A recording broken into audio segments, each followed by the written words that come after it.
A lot of people got a lot of negative to say about Jay, but Jay in business, and I feel like this is the God honest truth, and I'm not saying this because this is my brother. I practice what I preach. Jay business motto to me has always been honesty and integrity with everything. He ain't never robbed nobody. And I did the same thing with my artists. Like I remember, when I signed Casanova, Manolo Rose, and all these other artists that I signed, Huey V, everybody, that 360 deal came out, everybody wanted publishing, everybody wanted this, everybody wanted that. I told people, listen, the same deal I had is the same deal I gave all my artists. Right. You know what I'm saying? Where we don't touch none of that. So we kept it fair across the board. And just like that, we said the quiet part out loud. And trust me, the industry does not like when this comes up. For years, there's been this running narrative about Jay-Z and business, bad deals, shady contracts, artists getting played. Now, Memphis Bleek is finally opening up from the inside. Not rumors, not blogs, but first-hand experience from the Rockefeller era when the whole game was shifting behind closed doors. Peter Gunz breaks down what it was really like in those offices with his son, Corey Gunz. The pressure, the power shifts, Jay-Z moving to Def Jam, artists waiting just to be heard, and the moment he realized how cold the music business really gets when leverage disappears. I'm about to play this clip for y'all, but before I do, make sure you drop your thoughts in the comments and hit that subscribe button. Let's get into it. I remember when Gunn first signed to Rockefeller, I spoke to you, you like, yo, I appreciate y'all, man. Hold my son down. Because he said it. Bleek, he said he spoke to you. You greenlit it. Yep. I'm like, yo, listen, Gunn, we need him, man. I'm mad. It was the transition to Rockefeller at that time when Jay was going to Def Jam, so a lot of shit happened at that time. I think it was a lot of things for him, man. You know what I'm saying? Jay, hold on, because I got to clear this up. A lot of people don't know this. Tommy Mottola asked Jay to sign Corey. We were signed to Tommy. He said, I think you can help this kid. They don't get it. But you got to remember, when we got there, everybody was on Hove. Hove got it. Yep. We need. And I went to have a meeting with him. And it was a line around the corner like remember the Godfather? Yeah. Everybody was having their time. Everybody sitting there, B was even in the office. So I was like, we in Guru office waiting for our turn, like everybody else. So I could say what's going on with Core. And one of the young gunners was there. And he was waiting for his time, and he was like really complaining to Guru. I don't know them. I never really met them, man. Just no shade to them. They was there to see Hov for something. Yeah. And they had to wait, and it was like frustrating for them. And I looked at Core. I said, yo, if these niggas is having a hard time up here, and that nigga's having a hard time with it, we need to get up out of here. Yeah. So when I got the Hov office, he was sitting on this side of the desk, and I was over there, and he said, guys, come over here. I don't even feel right talking to you from behind this desk. And he was like, what do you want to do, man? I said, yo, we just gonna get up out of here. He said, it's cold out there, my nigga. You sure? I said, yeah, because in my mind, we gonna just walk to another deal. Because Corey was like that. He was like, is that what you want? Won't you just turn them up in the building and they'll get behind him? I was like, nah, man, we'll just get up out. He said, I'll tell you what, meet me at Cielo and we'll talk about this in Cielo. So I met him at Cielo. He said, what you want? I said, just give us the rest of the budget to eat on. Let us get the music. And I asked for one more thing. He said, done. And he made it. I called Jay Brown, said, make this happen. And that's how we got out of there. And, he went to Young Money. But long story short, he didn't have to do that. They could have just fucking held us on. But he let me know, I'm leaving. So whatever you want to happen need to happen now. Let us out.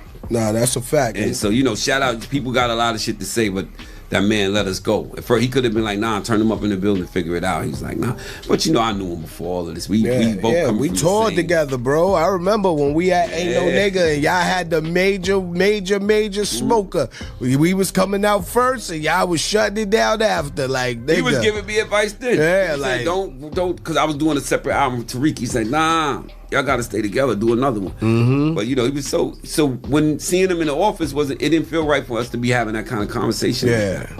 And I felt, niggas would say, how could you feel bad for him? I felt bad because when you get in a position, you got to tell even the people, like he knew 100 years before me. Yeah. He got to be like, yo, he's trying to, I wouldn't have wanted that job. No. After I saw that, I was like, damn. That's why when he said that line, heavy is the head that wears the crown, I'm like, he ain't never fucking lied, boy. But I knew if he leaving, we need to get the fuck out of here now, because they don't care about, I think the only reason I'm even having this meeting with Jay is because of Jay or Guru.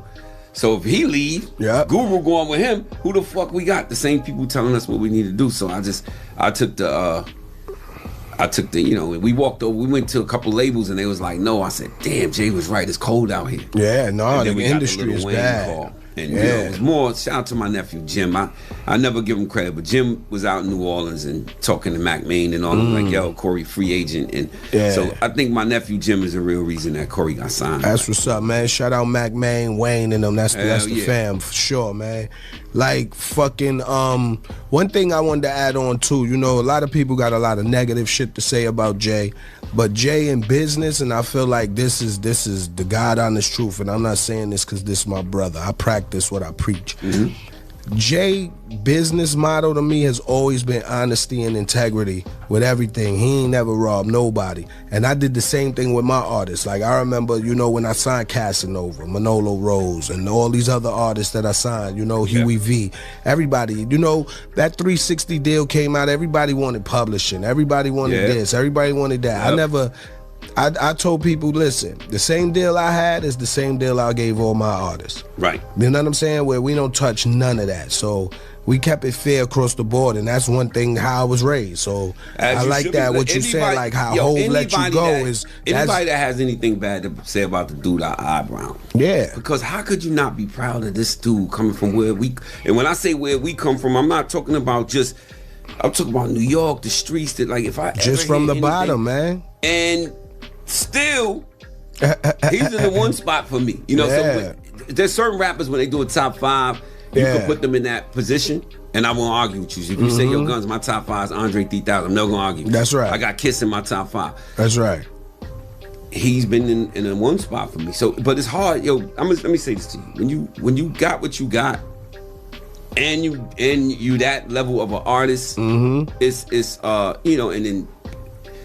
People say, yo, New York, y'all just Jay-Z for y'all, New York. But, you know, I got 3000 in my top 5 as well. You know, that's a fact. Scarface is my favorite storyteller. Him and Slick Rick. Yeah, Tupac not from New York. What they say about that? He is from New York, baby. Oh His yeah, first rap he is. In New York. Yeah, man. he is from New York. My bad. I fucked up. My bad. West Coast took him from us. Yeah, they got him. He where he say they hijacked him. My honest takeaway: 2 things can be true at the same time. Jay-Z has faced criticism for years from people like Dame Dash and 50 Cent, and that critique didn't come out of nowhere. Power changes relationships.